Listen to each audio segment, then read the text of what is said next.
Hello, everyone. Well, today, on this fourth day of Thoughts for the Day this week, we are continuing to think about Jesus and his 12 disciples. And today, we're going to start looking at some of the individual disciples. And we're going to start with Peter and Andrew. And in this book that I've been having a look at, Peter and Andrew are described as the leader and the connector.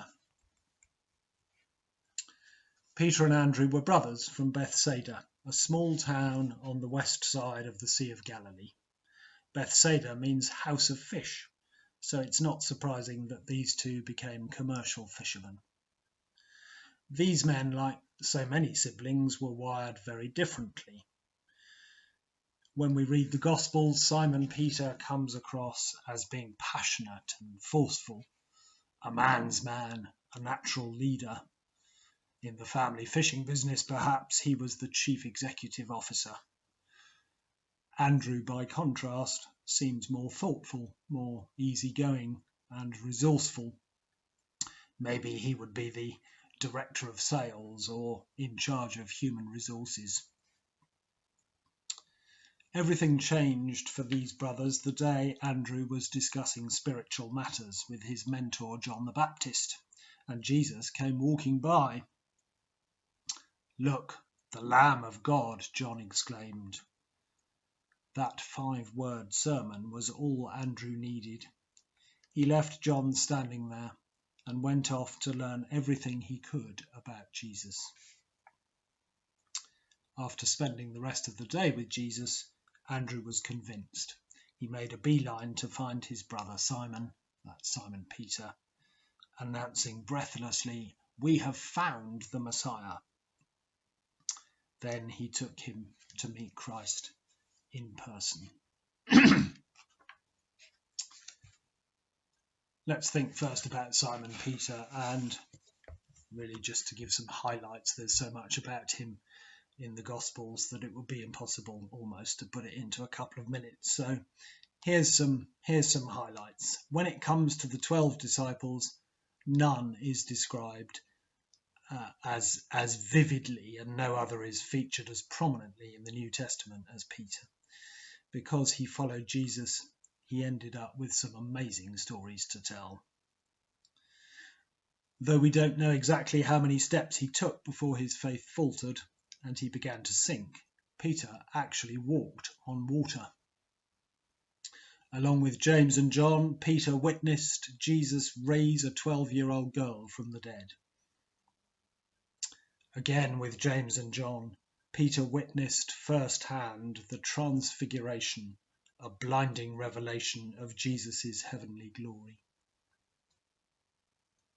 Once, in order to pay the required 2 drachma temple tax, Jesus told Peter to go catch a fish, retrieve a 4 drachma coin from its mouth, and pay the mandated fee for both of them. When a mob of religious leaders and Roman soldiers came to arrest Jesus, Peter drew his sword and took a wild swing, slicing off a young man's ear. Peter then watched as Jesus reattached the ear on the spot. After the resurrection, a spirit-filled Peter preached a sermon at Pentecost in Jerusalem, and 3,000 people put their faith in Christ. Dragged repeatedly in front of the Jewish authorities who had condemned Jesus, Peter found the courage to boldly proclaim the truth of the resurrected Christ. Peter was the apostle who first enjoyed the astonishing privilege of officially announcing to Gentiles, that's non-Jews, the gospel of salvation through Jesus, the Jewish Messiah.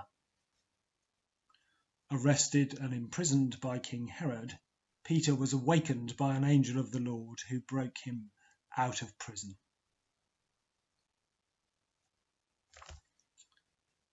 A few thoughts about Andrew. Andrew is only mentioned by name about a dozen times in the New Testament. Other than the description of him being introduced to Jesus by John the Baptist, and bringing his brother Simon to meet Jesus, and the parallel gospel accounts of Jesus calling the brothers to be his disciples, there are only two other instances in which we get a peek at what Andrew was like.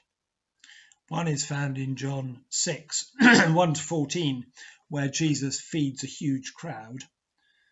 The other is in John 12, 20 to 22, where some Greeks show up and are interested in talking with Jesus. Notice that in each situation, Andrew plays the role of a connector. He brings people and or needs to Jesus. First it's his brother, next it's a small boy with an even smaller lunch, then it's some outsiders who are spiritually curious and have questions. Andrew obviously had a heart for God and his people. He was a disciple of John the Baptist who became a disciple of Jesus Christ. He was quick to follow Jesus and quick to introduce others to Jesus. Let's pray.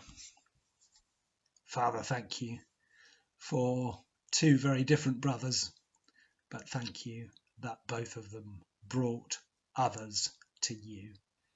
Father, thank you that they followed you, that they learnt from you, that they were obedient, and particularly that through Peter, so many thousands of people came to faith. Lord, teach us to be disciples, either like Peter or Andrew, or both, whichever you would have us be. Thank you, Lord, in Jesus' name. Amen.